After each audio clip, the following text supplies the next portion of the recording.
Pain spreads slowly when a body is used to it.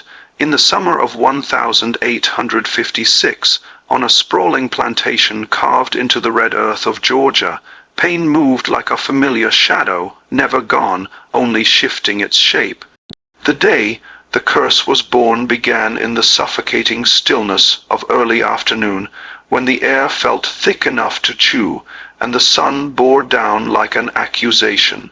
Near the edge of the sugarcane fields, where the soil turned to a muddy bank along a murky pond, a young enslaved woman named Elsie lay on her side, ribs heaving, each breath a ragged struggle against the tightness in her chest.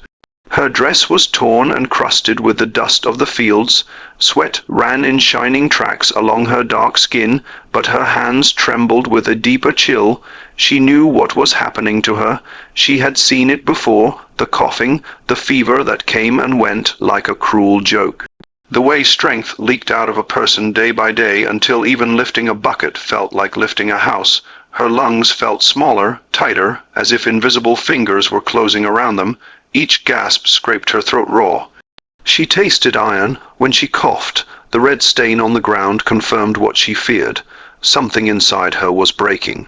If you want more stories like this, powerful historical narratives that reveal the hidden brutality and resistance of the past, remember to like this video, subscribe to the channel, and tell us in the comments where in the world you are watching from. Elsie's fingers clawed weakly at the earth, nails digging into the damp soil. She was young, no more than 20, but years of forced labor had carved a hard wisdom into her eyes. She had been born on this land, a property called Fairview, a name that sounded elegant when white tongue said it over fine china and silverware, but to those in the slave quarters it meant something else. A place you might die without anyone remembering the sound of your laughter. Fairview belonged to Charles Whitfield, a plantation owner whose wealth came from sugar and cotton, and the bodies that harvested them.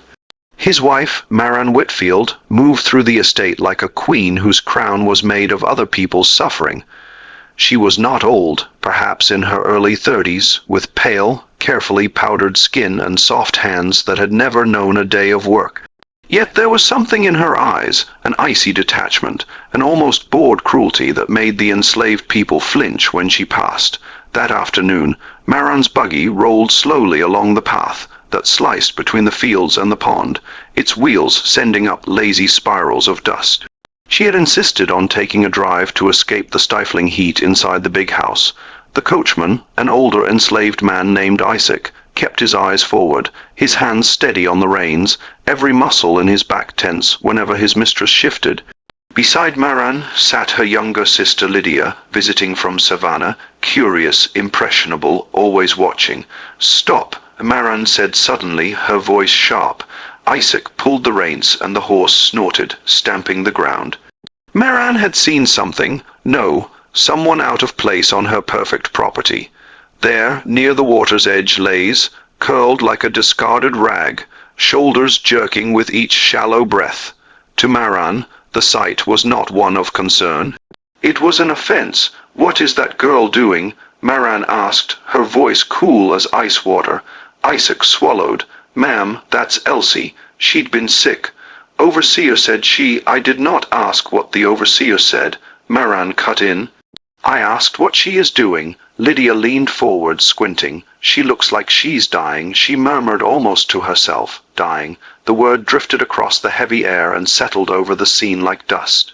For a moment something tight flickered in Marian's chest. Annoyance, not pity. Dying out here where anyone could see her, as if misery had forgotten its place. "Get up," Marian called out, lifting the hem of her well-tailored dress, as if the very sight of Elsie might stain it. Elsie heard the voice before she fully saw the face. Every nerve in her body wanted to obey, to push herself up, to stand straight, to prove she was still useful, but her limbs felt like they had been replaced with logs. She pushed with her arms, tried to roll onto her knees, and a blade of pain sliced through her chest. Her vision blurred, sound grew distant and strange, as if she were underwater. With a strangled gasp, she collapsed back onto the ground. Marian watched her fall as one might watch an animal fail to perform a trick. Her lips curled. They grow so lazy when they think they are about to leave this world, she said with a light laugh, turning slightly to Lydia. Even death becomes an excuse. Lydia shifted uncomfortably, glancing between her sister and the dying girl. The laugh sounded wrong even to her. It echoed against the still water, bitter and sharp. Elsie heard it, too. The laughter slid into her bones like a blade. Somewhere beneath the crushing weight of her sickness, beneath the years of orders and blows and swallowed screams, something deep and ancient stirred. She lay there, cheek pressed to the dirt, the taste of blood and grit mixing on her tongue. She could feel her heart stuttering, each beat slower than the last. Around her, the world had narrowed to the burning in her lungs and the distant murmur of voices above her. But then another sound rose in her memory, the soft, rolling tremor of her grandmother's voice. Not the grandmother given to her by the ledger and the sale papers of the slave market, but the grandmother remembered through stories, a woman stolen from a village across the ocean long before Elsie's birth. Her mother had repeated those stories in the darkest corners of the night, when the overseer slept, and the stars felt like watchful eyes. Blood remembers, her mother would whisper as she braided Elsie's hair. They can chain your body, child, but your spirit runs deeper than their fields. Your grandmother knew the old ways. She spoke to rivers, to ancestors, to the spaces between breaths. Hurt her children, and the world itself might turn against you. As a girl, Elsie had clung to those stories like a secret talisman, but stories did not stop whips. Stories did not stop children from being sold. By the time she turned 16, her faith had thinned into something fragile and distant. Life on Fairview crushed hope like it crushed bodies slowly, efficiently, and yet, as she lay there with her face in the earth, listening to a white woman's laughter float above her as she slipped closer to death, the stories did not feel distant at all. They felt close, pressing in, waiting. Elsie tried to speak and choked instead. A cough tore up from deep in her chest, racking her entire body. Warm liquid flooded her mouth. When it spilled onto the ground, it was dark and red. Lydia's hand flew to her throat. Mararian, she's really not well. Perhaps we should send for what? Maran's voice was edged with irritation now. A doctor for her. She let the question hang in the air as if the absurdity should be obvious. The doctor is for the house. They have each other. They are not my concern when they are no longer of use. Isaac's jaw tightened, but he stayed silent. He knew better than to speak when white anger simmered so close to the surface. He stared straight ahead, eyes fixed on a tree in the distance, forcing himself not to look at Elsie. Marianne motioned with a flick of her wrist. Isaac, get her on her feet. If she dies, she will not do it here where I have to look at her. Isaac hesitated just a breath too long. Marianne's gaze snapped to him now. He climbed down from the buggy, his knees protesting as he landed. Slowly he walked to Elsie's side, his shadow falling over her. Her eyes fluttered open, cloudy with pain. For a moment their gaze locked, two people bound by chains, one visible and one invisible. Child, he whispered, barely moving his lips. Try, please, if you don't. He didn't finish the sentence. He didn't need to. He slipped his hands under her arms, feeling the startling lightness of her body. She had always been thin, but now she felt almost hollow, as if sickness had eaten her from the inside out. He lifted, trying to be as gentle as he could without drawing attention. Her feet dragged in the dirt. For a brief second she stood, swaying, her head drooping. Marianne watched, unimpressed. She looks like a drunkard, she remarked, the corners of her mouth twitching. Imagine, too weak to hold herself up, yet strong enough to waste a whole afternoon with this performance. The laugh came again, soft, disdainful, and cold. It washed over Elsie like a wave of fire. Something in her snapped, her knees buckled. She sagged in Isaac's arms, and he lowered her back to the ground before she tore herself free and collapsed completely. She rolled onto her back this time, staring up at the white sky. The edges of her vision were darkening, closing in like curtains drawing shut. She knew this feeling. It was the bridge between this world and whatever waited beyond it. Her breath came in thin, ragged threads, but somewhere between one shallow gasp and the next, A strange calm settled over her. The pain didn't leave, but it changed, sharper, clearer, focused. It felt as if all her suffering, all her humiliation, all the nights she had cried silently into a thin blanket, while her body etched from labor, were gathering themselves into one burning point inside her chest. The stories, her grandmother, the old ways. Elsie's lips moved at first without sound. Isaac leaned closer, thinking she was asking for water, for help, for something he could not give. Then slowly the words arrived, not in English, but in a cadence older than the plantation, older than Maran's family name, older than the country itself. The syllables came in broken fragments, inherited through whispers, incomplete yet potent. Maran stiffened. "What is she saying?" Lydia asked, her voice small. Isaac's throat tightened. He recognized the rhythm, even if he did not know every word. It was the rhythm of prayers said over unmarked graves of songs, hummed into children's ears to keep old memories alive. It's nothing, ma'am," he said quickly. "She just talking foolish fever talk," but the fever felt like something else to Elsie. As she spoke, her voice grew clearer. The language was a patchwork of memory. Some words correct, some guessed, some replaced with English, but the intention behind them ran strong and pure. Her hands weak just moments before, clawed at the air, fingers curling as if pulling invisible threads together. "In the name of those taken from the water and the land," she whispered, eyes wide, staring up at a sky that suddenly seemed much closer. "In the name of those who cried, and no one listened. Hear me." Marianne shifted in her seat, irritation flickering into unease. "Make her stop," she snapped. "I do not want that noise on my land," but Isaac couldn't make her stop. No one could. The words had taken hold. Elsie's voice gained a strange power, the sound thin but clear. "You laugh," she said, still staring at the sky, though everyone knew who she meant. "You laugh while I die. You laugh at my pain. You laugh at the work that broke my body. You laugh at the blood in my mouth. You laugh at my life like it is nothing." Marian's fingers dug into the fabric of her dress. "She is delirious," she said sharply, but the brittle edge in her tone betrayed something else. Lydia's gaze darted between her sister and Elsie, caught in a fear she could not name. "You laugh," Elsie repeated, voice cracking but unyielding. Tears slipped from the corners of her eyes, sliding into her hairline. "So let your laughter be taken. Let your joy turn to ashes. Let your sleep be full of the faces you never saw as human. Let the sound of your own voice bring you no comfort." The air seemed to thicken around them. The slight breeze that had rustled the cane stalks just moments earlier stilled, leaving the field in a breathless silence. Even the insects seemed to pause as if the world itself were listening. Elsie took another shuddering breath. The burning point in her chest flared, then began to spread outward, as if every nerve in her body were catching fire.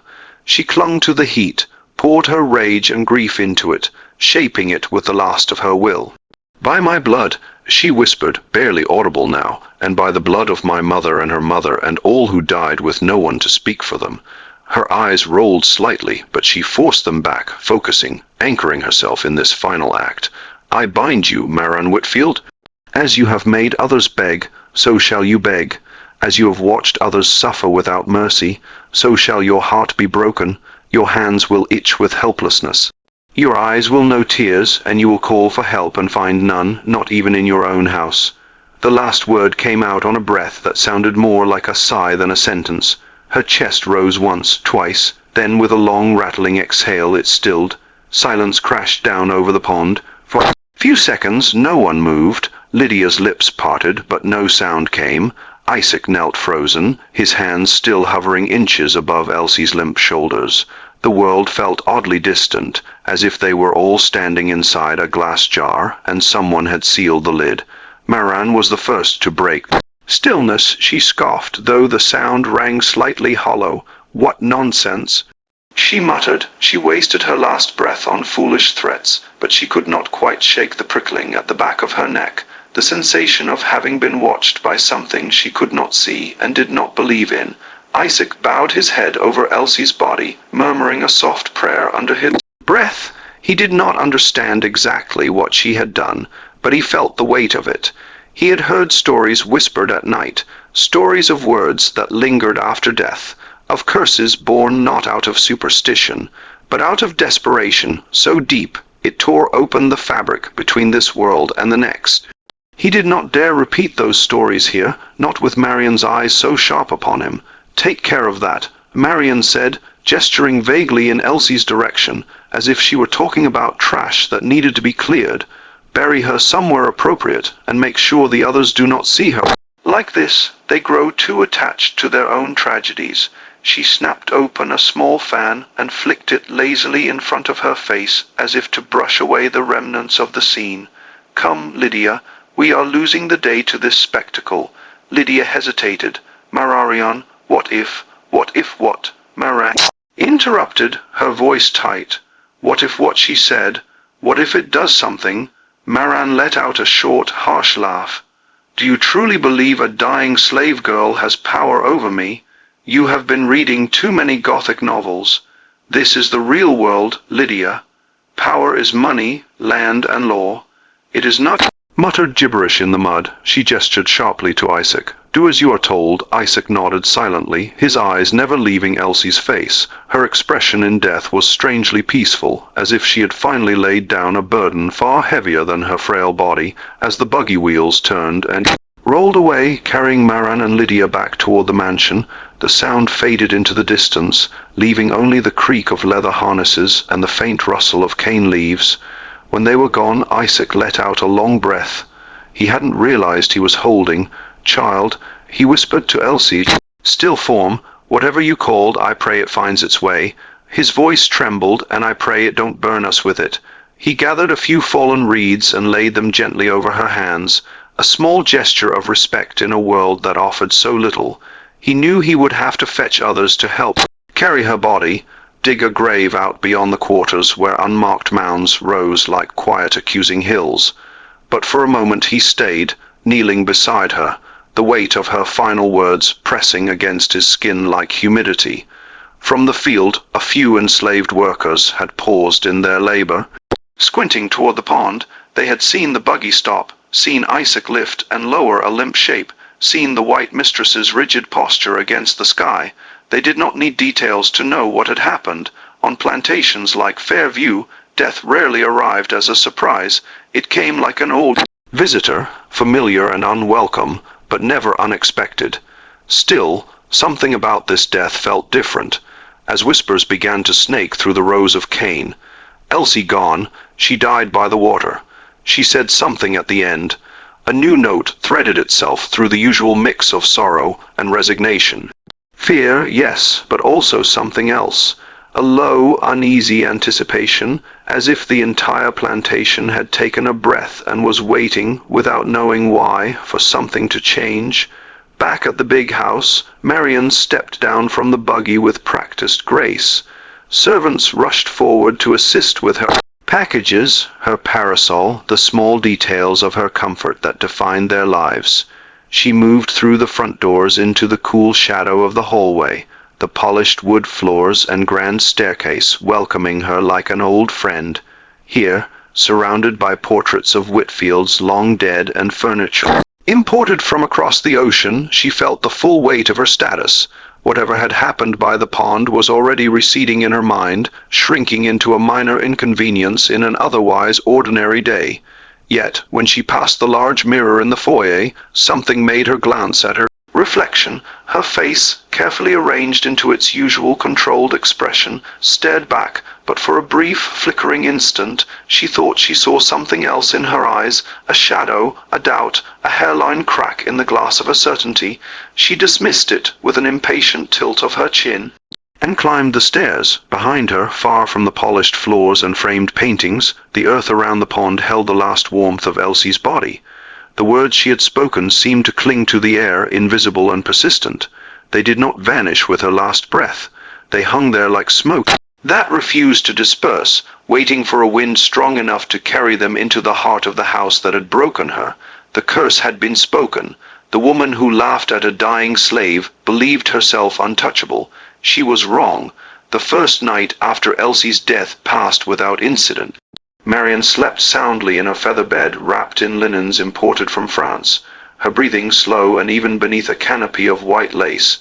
The house settled into its familiar rhythms, the soft creak of old wood cooling in the night air, the distant chirp of crickets through open windows, occasional shuffle of a house servant moving quietly through darkened hallways. Nothing seemed different, nothing felt wrong, but change does not always announce itself with thunder. Sometimes it arrives in whispers, in small disturbances so subtle they are mistaken for coincidence. A door that will not latch properly, a candle that flickers and dies despite no draught, a sensation of being watched when you are alone in a room. These are the tremors before the earthquake. The first drops before the storm breaks open the sky. Marian woke the next morning with a faint headache pressing behind her eyes. She blamed it on the heat, the long afternoon ride, perhaps the wine she had drunk at dinner. She rang the small silver bell on her nightstand, and, summoning her personal maid, a young enslaved woman named Ruth, who had learned to anticipate her mistress's needs with the precision of someone whose survival depended on it, Ruth entered quickly, eyes lowered, hands already moving to open the heavy drapes and let in the morning light. "Good morning, Mom," she said softly. Marian did not respond. She rarely did. Acknowledgement was a kindness she did not waste on servants. She sat up slowly, pressing her fingers to her temples. "Bring me tea," she said, "and tell cook I want eggs properly done this time, not that runny mess from yesterday." "Yes, ma'am." Ruth moved toward the door, but paused when Marian spoke again. "That girl who died yesterday, what was her name?" Ruth's shoulders tensed slightly. "Elsie, ma'am, Elsie." Marian repeated the name as if tasting something bitter. "She has been buried." "Yes, ma'am, last night. Isaac and some of the field hands took care of it." "Good." Marian waved her hand dismissively. "Make sure the others do not linger over it. Grief slows work, and we cannot afford delays during harvest season." Ruth nodded, her face carefully blank. She had learned long ago not to let emotion show in front of Marian Whitfield. But as she left the room and descended the back stairs toward the kitchen, her hands trembled slightly. She had heard the whispers spreading through the quarters, whispers about what Elsie had said before she died, about the strange heaviness in the air around the pond, about the way Isaac's face had looked when he returned from burying her. Ruth did not know if she believed in curses, but she knew enough to be wary of dismissing them entirely. The world held too many mysteries, too much suffering that could not be explained by logic alone. Downstairs, the kitchen was already thick with heat and the smell of bread baking in the wide brick oven. The cook, an older woman named Beulah, who had worked at Fairview longer than anyone could remember, stood over the stove stirring a pot of grits. Her broad shoulders moved with the practiced efficiency of someone who had made this same motion 0 times before. When Ruth entered, Beulah glanced up briefly, she asking about Elsie. Beulah's voice was low, barely above a murmur. Ruth nodded. "Just wanted to know if she was buried." Beulah grunted, turning back to the pot. "That woman got no heart. Child died right in front of her, and all she cared about is keeping the work moving." She shook her head slowly. "But Elsie, I heard what she did before she passed. Isaac told me." Ruth stepped closer, lowering her voice even further. "You think it was real what she said?" Beulah's hand paused mid-stir. She stared into the bubbling pot as if searching for an answer in the swirling grits. "I think," she said carefully, "that when a person dies with that much pain in their heart and that much anger in their soul, something has to go somewhere. Don't just disappear like smoke. It lingers." A shiver ran down Ruth's spine despite the heat. She wanted to ask more, but the sound of footsteps above, Marian moving across her bedroom floor, reminded her that she had tasks to complete. She gathered the tea service and a small plate of biscuits, balancing them carefully as she climbed back up the narrow servant stairs. When she re-entered Marian's room, her mistress was standing at the window, staring out over the fields. The morning sun cast long shadows across the neat rows of sugarcane, painting the landscape in shades of gold and green. It was beautiful in the way that things built on suffering can still appear beautiful if you do not look too closely. "Your tea, Mom," Ruth said quietly, setting the tray on a small table near the window. Marianne did not turn. "Do you hear that?" she asked. Ruth paused, listening. She heard the usual sounds, birds calling from the trees, the distant voices of workers heading toward the fields, the creak of the house settling. "Hear what, ma'am?" Marianne frowned slightly. "Nothing, never mind." But something in her tone suggested she had expected to hear something specific, and was disturbed by its absence. She turned away from the window and picked up the delicate porcelain teacup, bringing it to her lips. The tea was perfectly brewed, hot but not scalding, sweetened exactly as she preferred. Yet, as she swallowed, a strange sensation crawled up the back of her throat, not the tea itself, but something else. A tightness, a faint metallic taste that lingered on her tongue. She set the cup down with a sharp clink. "This tastes off." Ruth's eyes widened. "I'm sorry, Mom. I can make fresh." "No." Marianne waved her off, irritation sharpening her voice. "Just leave it. Go." Ruth fled quickly, relieved to escape before the irritation turned into something worse. Alone again, Marianne stood by the window, her fingers drumming restlessly against the sill. The headache had not improved. If anything, it was spreading, a dull, insistent pressure that seemed to wrap around her skull like a vice. She pressed her palm to her forehead, willing it away. From somewhere deep in the house, a door slammed. The sound echoed through the hallways, sudden and sharp. Marianne flinched, her heart skipping a beat. She waited, listening for footsteps, for an explanation, but none came. The house fell silent again, as if holding its breath. "Just the wind," she muttered to herself, though she knew there had been no wind strong enough to slam a door. The day unfolded slowly, each hour dragging under the oppressive heat. Marianne tried to occupy herself with correspondence, writing letters to relatives in Charleston and Savannah, but the words came sluggishly, her hand cramped around the pen. The ink seemed to smudge no matter how carefully she wrote. Twice she had to start a letter over because her usually elegant script came out shaky and uneven. By mid-afternoon her frustration had curdled into something darker. She snapped at the housekeeper for a crooked curtain. She berated a servant for bringing her lemonade that was too warm. Every minor imperfection grated against her nerves like sandpaper. Yet beneath the anger was something she would not name, unease.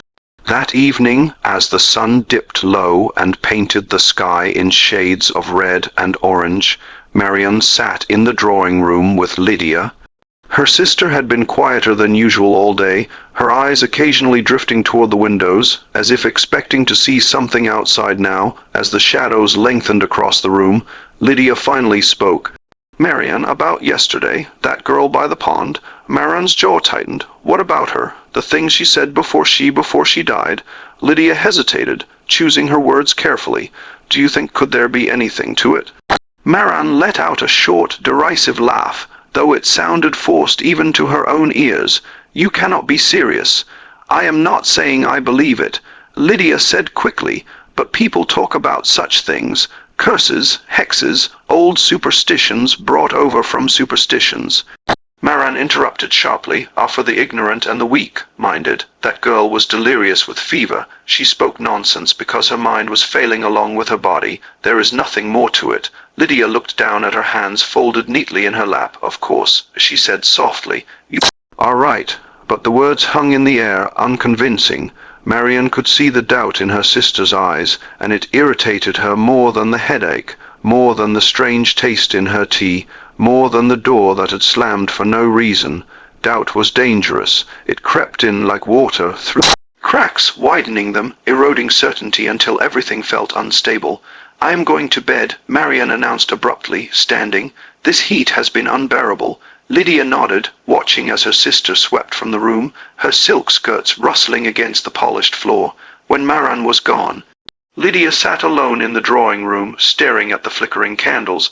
Outside the plantation settled into its night rhythms, the quiet murmur of voices from the slave quarters, the chirp of insects, the distant hoot of an owl.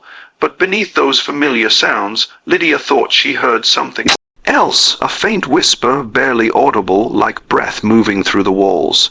She shivered and pulled her shawl tighter around her shoulders. Upstairs, Marian prepared for bed with Ruth's help, allowing the maid to unlace her corset and brush out her hair. The routine was familiar, grounding, a series of motions that had been repeated so many times they required no thought. Yet tonight, every touch felt wrong. The brush caught in her hair, the nightgown felt too tight around her throat. When Ruth finally left and closed the door softly behind her, Marian climbed into bed and lay staring at the canopy above her. Sleep did not come easily. She tossed and turned, the sheets tangling around her legs. Every time she closed her eyes, strange images flickered behind her eyelids. The face of the dying girl by the pond, her lips moving in that incomprehensible language, the dark stain of blood on the ground, the way the air had seemed to thicken and press down like a weight. Marian forced her eyes open, shaking her head as if to dislodge the images. Foolishness, she whispered into the darkness, but the darkness did not answer. Hours passed. The candle on her nightstand burned lower, wax pooling at its base. Somewhere in the house, a clock chimed midnight. Marian was still awake, her heart beating a little too fast, her skin prickling with a sensation she could not name. She told herself it was the heat, the humidity, the heaviness of summer nights in Georgia. Then she heard it, a sound faint and distant, like someone crying. It came from somewhere deep in the house, or perhaps outside, carried on the night air. Marian sat up slowly, straining to listen. The sound came again, clearer this time, a soft keening wail that rose and fell, mournful and broken. Her first thought was that one of the servants was mourning Elsie. That would explain it. Grief, unchecked and excessive, disrupting the night. She would have to speak to the overseer in the morning, remind him to keep better control over the quarters. But as the sound continued, something about it felt wrong. It was not coming from the direction of the slave quarters. It was closer, much closer. It seemed to be coming from inside the walls themselves. Marian's breath caught in her throat. She swung her legs out of bed, her bare feet touching the cool wooden floor. For a moment, she considered calling for Ruth, but pride stopped her. She would not be the kind of woman who trembled at strange noises in the night. She crossed to the door and opened it slowly, peering into the darkened hallway. The sound had stopped. Silence pressed in from all sides, thick and suffocating. Marian's hand tightened on the doorframe. She was about to retreat back into her room when she saw it. A flicker of movement at the far end of the hall near the top of the stairs. A shadow darker than the surrounding darkness, shaped almost like a person, but wrong somehow. Its edges blurred and shifting. Marian's heart slammed against her ribs. "Who is there?" she demanded, her voice sharper than she felt. The shadow did not move, did not answer. It simply stood there watching. For a long, breathless moment, Marian could not move. Her entire body had gone rigid, her mind racing through explanations. A servant, a trick of the candle light, her own exhausted eyes playing tricks. Then the shadow turned and glided, not walked, but glided toward the stairs, disappearing down into the darkness below. Marian slammed the door shut and pressed her back against it, her breath coming in short, shallow gasps. Her hands were shaking. The headache that had plagued her all day flared into a sharp, stabbing pain behind her eyes. She stumbled back to the bed and sat on its edge, gripping the blankets as if they could anchor her to something solid and real. It was nothing. She whispered to herself, a shadow, a servant. Nothing, but the words felt hollow. Somewhere in the house the crying began again. Morning came slowly, dragging itself over the horizon like something wounded. Marian had not slept. She had lain rigid in her bed, staring at the ceiling, listening to the house breathe around her. The crying had stopped eventually, fading into silence sometime before dawn, but the damage was done. Her nerves felt frayed, pulled tight as piano wire. Every creak of wood, every whisper of wind through the windows had made her flinch. When Ruth knocked softly and entered with the morning tray, she found her mistress already awake, sitting by the window with dark circles carved beneath her eyes. Marian's hair hung loose around her shoulders, unwashed and tangled. Her hands, usually so controlled and elegant, twisted restlessly in her lap. "Good morning, Mom," Ruth said carefully, setting the tray down. She had learned to read Maran's moods the way sailors read storm clouds by the small signs, the subtle shifts in atmosphere that warned of danger ahead. Maran did not respond immediately. She stared out at the fields, watching the first workers begin their long day under the rising sun. Finally, without turning, she spoke. "Did you hear anything last night?" Ruth hesitated. The question felt like a trap. "Hear what, ma'am? Crying? Someone crying in the house?" Ruth's throat tightened. She had heard nothing from her small room off the kitchen, but she had felt something. A heaviness in the air, a sense of unease that had kept her awake longer than usual. "No, ma'am," she said quietly. "I didn't hear anything." Maran's fingers stopped their restless movement. Her jaw clenched. "Of course you didn't," she muttered, more to herself than to Ruth. She stood abruptly, her nightgown swirling around her ankles. "Tell my husband I will not be joining him for breakfast." "I have a headache." Ruth nodded and retreated quickly, grateful to escape the suffocating tension in the room. As she descended the stairs, she nearly collided with Lydia, who was coming up from the dining room with a troubled expression on her face.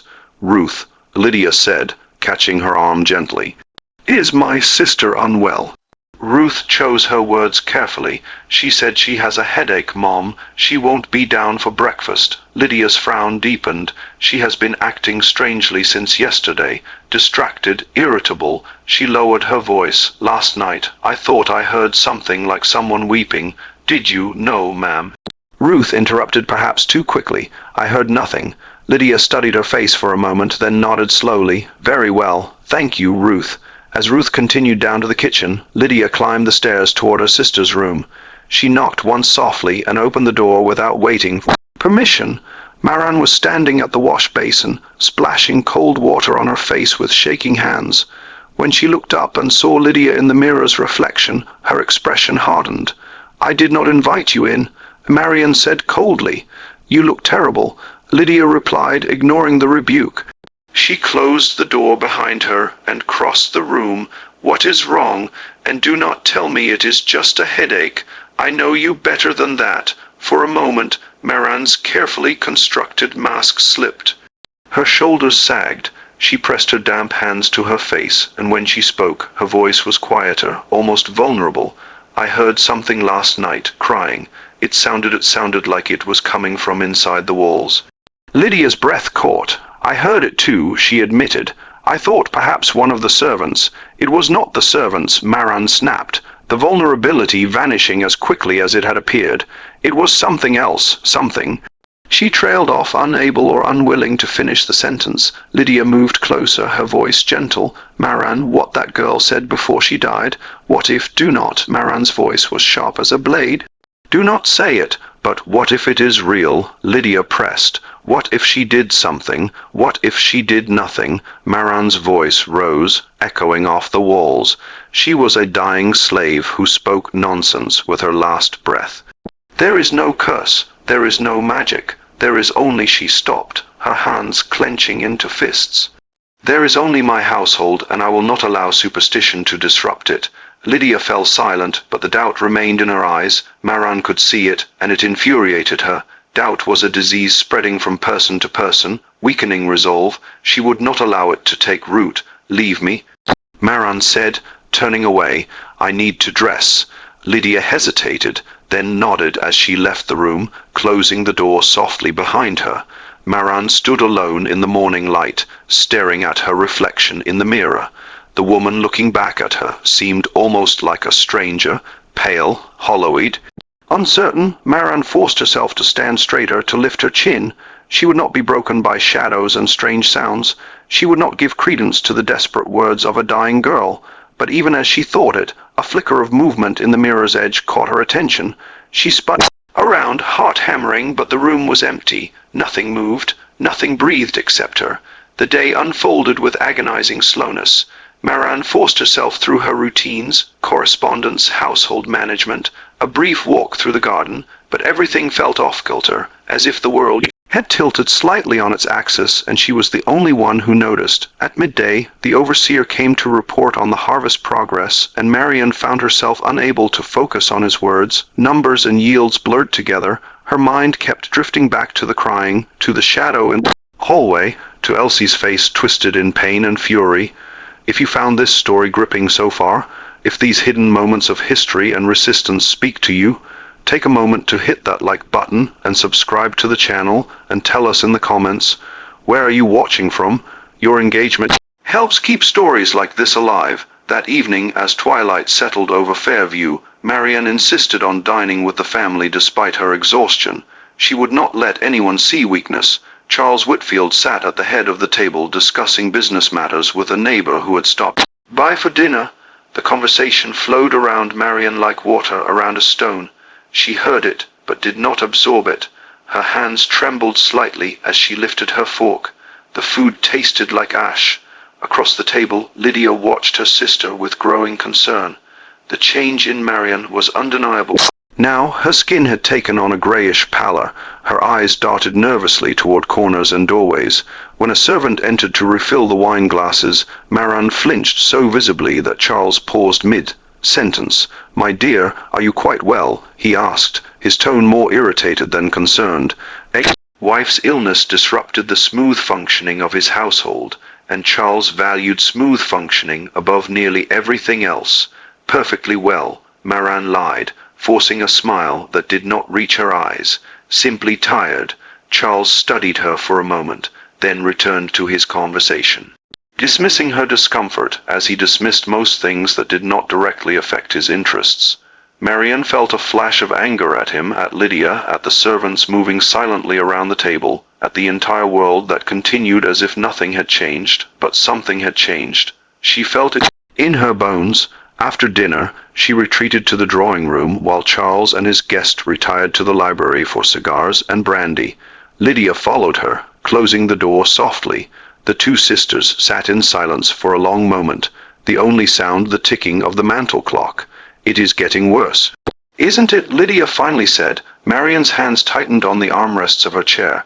"I do not know what you mean." "Yes, you do." Lydia leaned forward, her voice urgent. "Something is happening, something that started when that girl died. You cannot keep pretending." "I am not pretending anything," Marian interrupted, but her voice lacked conviction. The exhaustion was catching up with her, eroding the walls she had built around her fear. Lydia reached out and took her sister's hand. Marian was so surprised by the gesture that she did not pull away. "Tell me what you have heard, what you have seen." "All of it." For a moment Marian resisted, pride wed with fear. Then slowly the words began to spill out. The crying in the night, the shadow in the hallway, the constant sensation of being watched, the way doors seemed to slam on their own, the taste of metal on her tongue that would not go away. The dreams. She had not mentioned the dreams before, not even to herself, but now they came pouring out. Dreams of drowning in red water, dreams of hands reaching up from the earth, clawing at her ankles, dreams of Elsie's face closer and closer, whispering words Marian could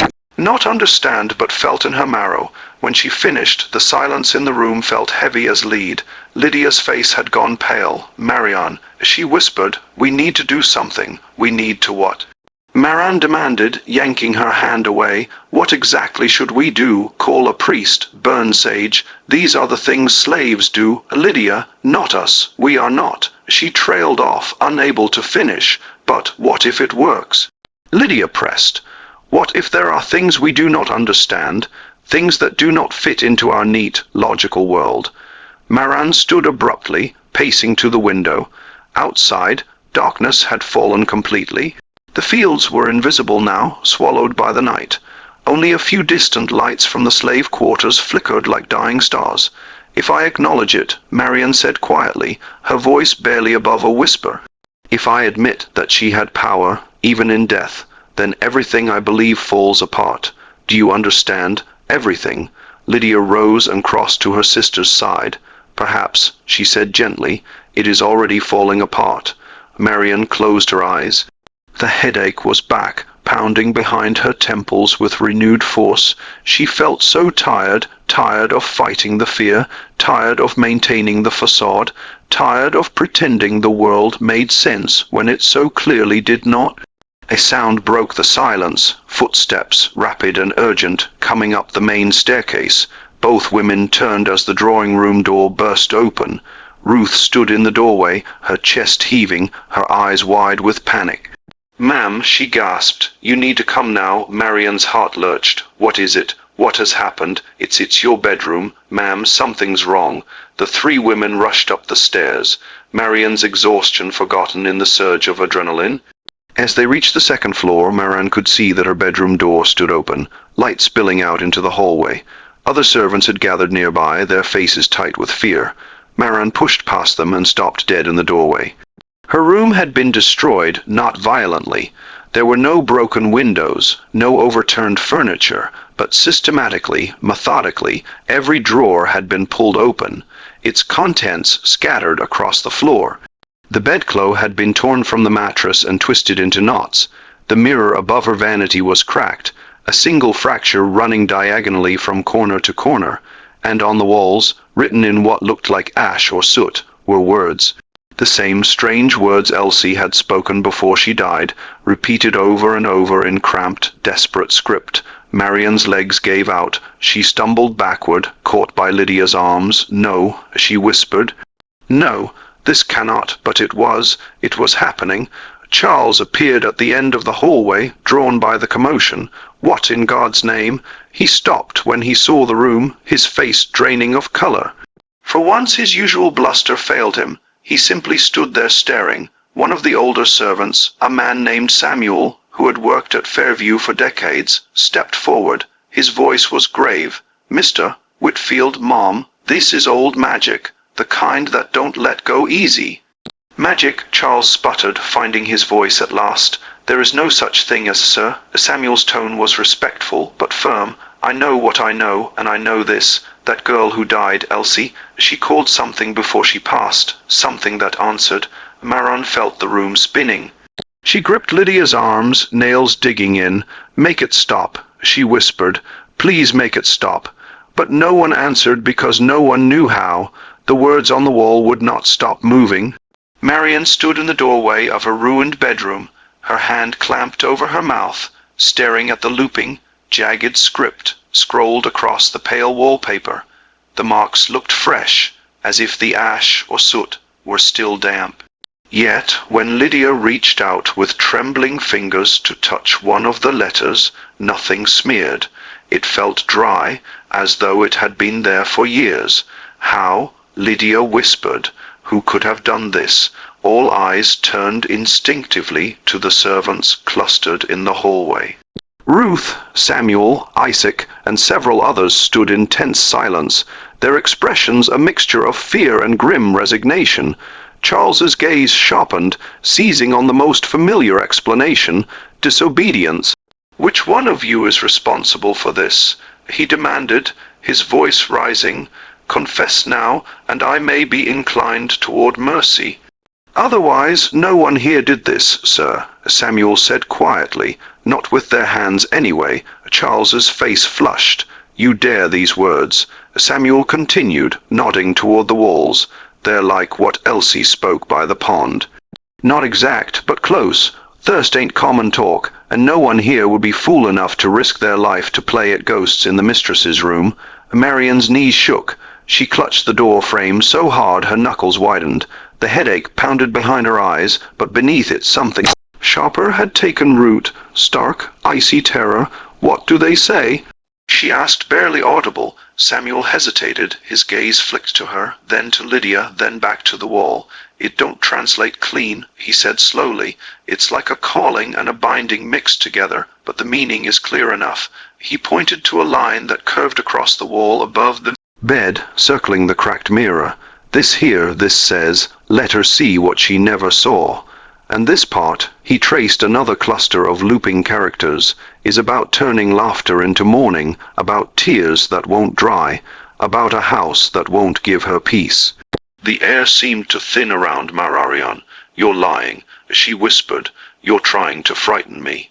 Samuel looked at her, his expression heavy but steady. "With respect, ma'am, I don't need to. Whatever else he did, that's already frightening enough." Charles snapped. "Enough of this nonsense. Ruth, Fetch water and cloth. We're scrubbing these walls clean, and if I find out who among you had a hand in this, I will have you whipped until you cannot stand." Ruth didn't move. It was not defiance. Her feet simply felt rooted to the floor. "Move," Charles barked. Samuel placed a gentle hand on her arm and stepped forward. "Sir, you can try to clean it, but it won't matter. This ain't chalk. It's a mark. You wash the walls, the thing behind it still be here." Charles rounded on him. "I will not tolerate this superstition under my roof. This is my house, my land, my rules. I own everything on it. Walls, floors, and every soul standing here." Something in Samuel's eyes hardened at that. "Maybe that's the problem," he said under his breath. Charles took a step toward him, fists clenched, but Lydia moved between them quickly. "Please," she said, her voice taut. "Arguing will not help, Maran." She turned to her sister, whose eyes were glazed with shock. "Come away from here. You cannot sleep in this room tonight." Maran forced her gaze from the walls. The words seemed burned into her vision. Even when she looked away, she still saw them faintly glowing in her mind. Where would I go?" she murmured. "You can stay in the guest room next to mine," Lydia said. "Just for tonight. We'll figure everything out in the morning," Charles scoffed. "We will not rearrange the household over a childish prank." "This is not a prank," Lydia snapped, sharper than anyone had ever heard her speak to him. "Look at her, Charles. Look at your wife." He did. Marian's hands were shaking uncontrollably now, her breath coming in quick, shallow bursts. The first time, some crack of recognition showed in his eyes. Not empathy, perhaps, but the realization that whatever was happening threatened the order he relied on, and Charles valued order above pride. "Very well," he said stiffly. "One night in the guest room. Tomorrow this nonsense is erased, and life returns to normal." The words sounded meaningless, almost absurd, in the doorway of that violated room. Lydia guided Maran away, one arm steady at her back. As they walked down the hallway, Maran felt eyes on her, not just from the servants, but from the house itself. Every painting, every closed door, every shadow seemed to watch her with silent, unblinking judgment. Behind them, Charles ordered the servants into the room with buckets of water. Ruth, Isaac, and two others stepped in reluctantly, dipping cloths into water and pressing them against the marked walls. They rubbed until their arms burned. The words did not fade. The soot, if it was soot, did not smear, did not run. It clung stubbornly to the wallpaper as if part of it. The water darkened the paper around the letters, but the script itself remained hard and sharp like carved stone. Ruth's hand trembled as she worked. "It's like it's under the wall," she whispered to Isaac. He nodded grimly because it ain't the wall that's marked, it's her. That night, Marian lay in the unfamiliar bed of the guest room, staring at the ceiling. Lydia slept in a small shay near the window. Her presence meant to comfort, but it did little. The sounds of the house were all wrong from this vantage point. The creaks and sigh came from different angles. The rhythm of footsteps in distant hallways shifted. Every noise felt alien. She did not expect to sleep. She did not want to, but exhaustion was a heavy hand. Sometime past midnight, as the cicadas outside buzzed in a slow, hypnotic drone, Marian's eyes slipped closed. Darkness took her. In the dream, she was standing in the sugarcane fields at noon. The sun was directly overhead, burning her skin. Yet she felt cold, bone deep, marrow deep cold. The stalks rose around her, taller than usual, towering over her head like a green whispering forest. Wind rushed through them, making them sway and hiss. But when she looked up, the sky was perfectly still. No clouds, no movement. She began to walk. With every step, the ground beneath her feet grew softer, wetter. She looked down and saw that the dirt had turned to dark mud, then to slush, then to blood. Thick, dark, seeping up between her toes. She lifted her foot and watched the red liquid cling to her skin, staining it. She tried to turn back, but there was no path behind her anymore, only endless cane and the rustle of unseen bodies moving just out of sight. "Hello," she called, her voice thin. "Is someone there?" A silence, then from somewhere deep in the field, a cough, wet, ragged, familiar. She froze. "Who's there?" she demanded louder now, fear sharpening her voice. The stalks to her right parted, and Elsie stepped out. She wore the same torn dress she'd died in, the cloth stiff with dried blood and pond water. Her eyes were not milky or lifeless, though. They were clear, far too clear. They fixed on Maran with a gaze that felt like a hand closing around her throat. "You laughed," Elsie said. Her voice was soft, but it carried easily through the field. There was no anger in it, no shouting, no wildness, just a simple devastating certainty. "You laughed while I died." Marian tried to speak, but her tongue felt thick. It stuck to the roof of her mouth like wax. "You were," the words scraped out slowly, "you were nothing to me." Elsie tilted her head considering that. "And you think you were something to me?" she asked. "You think I spoke those words just for you?" "No, I spoke them for everything you stand on, everything you feed, everything you call yours." The blood around Marian's feet thickened, rising to her ankles. She tried to move, but her legs would not obey. Panic flared. "Release me from this," she hissed. "I command you." "I am the mistress of Fairview. You will." Her voice choked off as Elsie stepped closer. With each step the other woman took, the air grew heavier, denser. It pushed down on Maran's chest until breathing was a labor. "You command nothing now," Elsie said calmly, "not here." From all around, more figures began emerging from the cane. Men, women, children. Some wore chains, some wore rope burns, some bore whip scars that never healed. None of them spoke, but their eyes followed Maran with the same unwavering focus. "Who are they?" Maran whispered. "Those you never saw," Elsie replied. "Those who died in your fields, in your sheds, under your sky. Their sweat built your home, their bodies fed your land, their names died on other people's tongues." She raised a hand, and the crowd seemed to lean forward, closing in. "You called yourself mistress, yet you never saw who you stood on." Marian's heart hammered. "What do you want from me?" Elsie's eyes darkened. "Want?" She seemed to taste the word, roll it around. "I wanted to live. I wanted to breathe without drowning on my own blood. I wanted my grandmother's stories to be something other than funeral songs. You gave me nothing of what I wanted." She stepped closer still until her face was inches from Maran's. "Now I will give you what you gave us." The cane around them began to rot.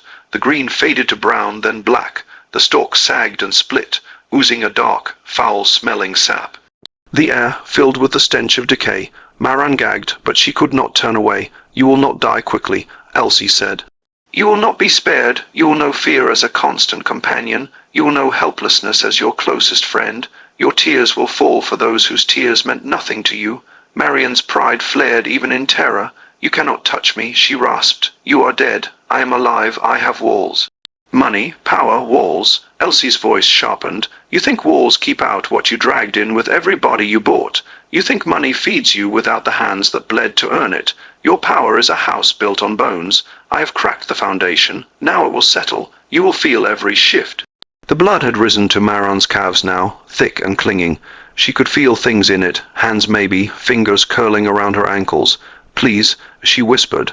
The word ripped from someplace deep she had never let herself access. "Please stop." Something changed in Elsie's gaze, not softening, but intensifying. "You will beg," she said, echoing her curse by the pond, "but not yet. This is only the beginning." The ground opened beneath Maran's feet. She fell, plunging through thick, wet darkness. Hands clawed at her, dragging down. Pushing, pulling, voices screamed in her ears, languages she did not know, prayers she had never heard, cries doled out to a god who had remained silent. Then all at once, the darkness slammed shut. Maran woke up screaming. Lydia jolted from the chaise, nearly falling to the floor. Maran stumbled to the bed, grabbing her sister's shoulders. "Maran, wake up. It's a dream. It's just a dream." Maran's eyes flew open. She gasped for air, clutching at her throat. The room swam around her, shapes blurring. Her nightgown clung to her skin soaked through. When she threw off the covers, both women froze. The sheets beneath her were stained red. For a long, terrible moment, neither of them moved. Then Lydia reached out with a trembling hand and touched the stain. It was still damp. She held her fingers up, her face twisting. "It's not blood," she whispered, though her voice shook. It's like muddy water, like the clay by the pond." Marian stared, her mind scrambling for explanations. A spilled basin? No, there was no basin. An injury? Her body shook, but when she ran her hands over her arms, her legs, her chest, she found no wounds. The smell hit her then. Faint earthy odor like wet soil after rain, the same smell that had clung to Elsie by the water. She vomited over the side of the bed. Lydia rushed to her, one hand on her back, the other covering her own mouth against the stink. Tears burned behind her eyes. "We have to tell Charles," she said. "Have to show him this. He won't be able to deny it when he sees." Marian shook her head violently, hair whipping. "No, no, he'll say it's some trick, or that I did it, or that you did. He'll blame anyone but himself. But this isn't about him. She said it's me. It's my laughter, my help." Voice broke. Lydia knelt in front of her, gripping her hands. "Then what do we do? There must be something." The word from Samuel the night before hovered between them. Old magic. Someone must know how to undo it. Lydia pressed. If Elsie called it, there must be others who understand what she did. Marian flinched. The thought of asking the people she had owned for help was like swallowing glass. "You want me to beg them?" she asked hollowly. "Them?" Lydia held her gaze. "Do you want this to stop?" Marian's mouth opened, closed. Pride weared with terror. Beneath that, something new smoldered. A fragile, flickering shame. Images from a dream hovered. The faces in the field silent and accusing. The bodies upon which her life had been built. She swallowed. Who? Lydia hesitated. Samuel seemed to know more than he's saying, and Beulah in the kitchen. I've heard the others speak of her like she knows things, old things. Marian squeezed her eyes shut, fighting dizziness. The idea of going to the kitchen, of standing in that hot, smoky room, surrounded by the people whose suffering had been the background noise of her existence, and asking for mercy, it felt impossible. A whisper echoed in her mind. "You will beg." Her shoulders slumped. "Send for Samuel," she said hoarsely, "and Beulah, but don't let Charles know." "Not yet. If he sees me like this," or her voice turned brittle, "he will not help. He will only demand silence." Lydia nodded. "I'll bring them myself." She slipped out of the room, leaving Marian sitting alone on the edge of the stained bed. The red clay imprint beneath her looked like a wound the house had suffered through her body. Her hands moved to her face, covering her eyes. For the first time since she'd stepped onto Fairview as a bride, Marian Whitfield sobbed, not with frustration or spoiled anger, but with the raw, jagged sound of someone who has finally seen the ground under their feet. Down in the kitchen, morning preparations were underway. Beulah moved between the stove and the chopping table with her usual calm efficiency, but her mind was elsewhere. The night had been thick with unease. Even the fire in the hearth had seemed reluctant to burn, its flames low and sullen. When Lydia appeared at the doorway, the room fell still. White ladies did not enter the kitchen often, and certainly not at this hour, not without servants announcing them. Beulah turned slowly. "Ma'am," she said, wiping her hands on her apron. Lydia's composure was brittle, barely holding. "I need to speak with you and Samuel privately." Samuel, who had been stoking the oven, exchanged a quick glance with Beulah. They followed Lydia into the small pantry off the kitchen, closing the door behind them. Shadows pressed close in the cramped space, but the air felt clearer here, away from prying ears. Lydia did not waste time. "Something happened in my sister's room, the guest room, and last night she had a dream. The sheets were—" her voice faltered. "She needs help. She is afraid." Beulah studied her face, afraid enough to listen. She asked quietly. Lydia nodded. "Yes." Samuel's jaw worked. Elsie's words took hold. He said, "I told you, Miss Lydia, this wasn't just a dying girl talking wild. She called down something that been waiting a long time, and it chose your sister as its road. Then you must know how to stop it." Lydia said desperately. Beulah shook her head. "Not stop. Not like you mean. You can't pull back thunder once it's left the sky, but you can guide where it hits. Maybe ease how hard it cracks." Lydia clutched at that sliver of hope. "What does that mean?" "It means," Beulah said slowly, "that your sister got to walk through what she spent her life walking around. She thinks she sits above this place, above us. but the curse pulls her down into it, makes her feel the weight she never carried. The only way through is to face it, truly face it, and ask forgiveness from the ones whose backs built her life. The idea sounded like blasphemy in Lydia's ears. You want her to, I don't want anything from her. Bueller cut in, but the thing Elsie called, it does, Samuel added. Elsie said she'd no tears, that she'd beg, that she'd call for help and find none in her own house. The only help she might find is here. He glanced between them. If she were willing to see us as people, not just hands in the guest room upstairs. Maran sat trembling, unaware that the first condition of mercy being discussed in the pantry below was the one thing she had never granted, recognition. The walk from the guest room down to the kitchen felt longer than any journey Maran had ever taken. Each step was a descent, not just through the house, but through layers of identity she had wrapped around herself like armor. With every footfall on the narrow back staircase used by servants, something cracked. Pride, certainty, the carefully maintained fiction that she stood apart from and above the machinery of suffering that sustained her life. Lydia walked beside her, one hand hovering near her elbow in case she stumbled. Marian had changed into a simple day dress, though her hands shook too badly to fasten all the buttons. Her hair hung in a loose, disheveled braid. Dark circles shadowed her eyes. She looked for the first time in her life like someone who had been brought low. When they reached the kitchen door, Maran hesitated through the crack.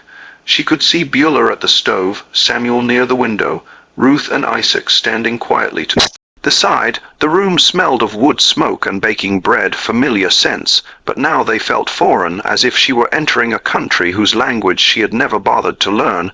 Lydia pushed the door open gently. "They're here," she said softly. All eyes turned. The silence that followed was heavy, layered with decades of unspoken words. Maran forced herself to step inside. Her legs felt weak. The kitchen, which he had walked past 1,000 times without truly seeing, now seemed impossibly large and impossibly small all at once.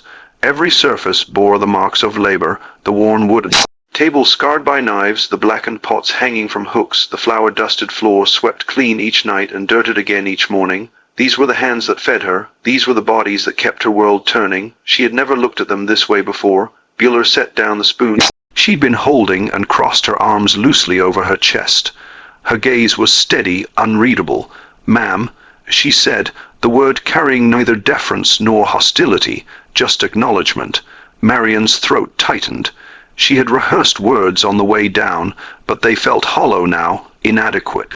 Still, she forced them out. I need your help." Samuel shifted his weight. "Help with what, Mom?" "The curse," Maran said, voice barely above a whisper. "What Elsie did. It's not stopping. The dreams, the marks, the sounds." Her breath hitched. "I don't know what to do." Bueller's expression didn't soften, but something flickered in her eyes. Recognition, perhaps, that this was the first honest thing Maran Whitfield had ever said in this kitchen. "You come down here asking us to fix what you broke?" she asked quietly. Maran flinched. "I didn't break." "Yes, you did." Samuel Unk's voice was firm, but not cruel. "Maybe not with your own hands, but you laughed when that girl died. You stood over her and made her suffering a joke. That kind of cruelty, and it tears something open. And Elsie, she made sure you'd feel that tearing yourself." Tears burned behind Marian's eyes. She blinked them back furiously, unwilling to cry in front of these people, but the tears came anyway, hot and bitter, spilling down her cheeks before she could stop them. "I didn't think," her voice cracked. "I didn't think she was human." Bueller finished for her. "You didn't think she was human. None of us are to you. We're just pieces of your life, things that work or break." The words struck like a physical blow. Marian's knees buckled slightly, and Lydia caught her arm, steadying her. "Please," Lydia said, her own voice trembling. "She knows she was wrong. She's suffering now. Isn't that enough? Enough for what?" Isaac spoke for the first time, his deep voice rumbling through the room. "Enough to make Elsie come back. Enough to undo all the others who died before her. Suffering don't balance the scales, Miss Lydia. It just spreads the weight around." Marian sank into a chair at the kitchen table, her legs giving out completely. She pressed her palms flat against the scarred wood, staring at the surface as if it might offer answers. "Then what do I do?" she asked, her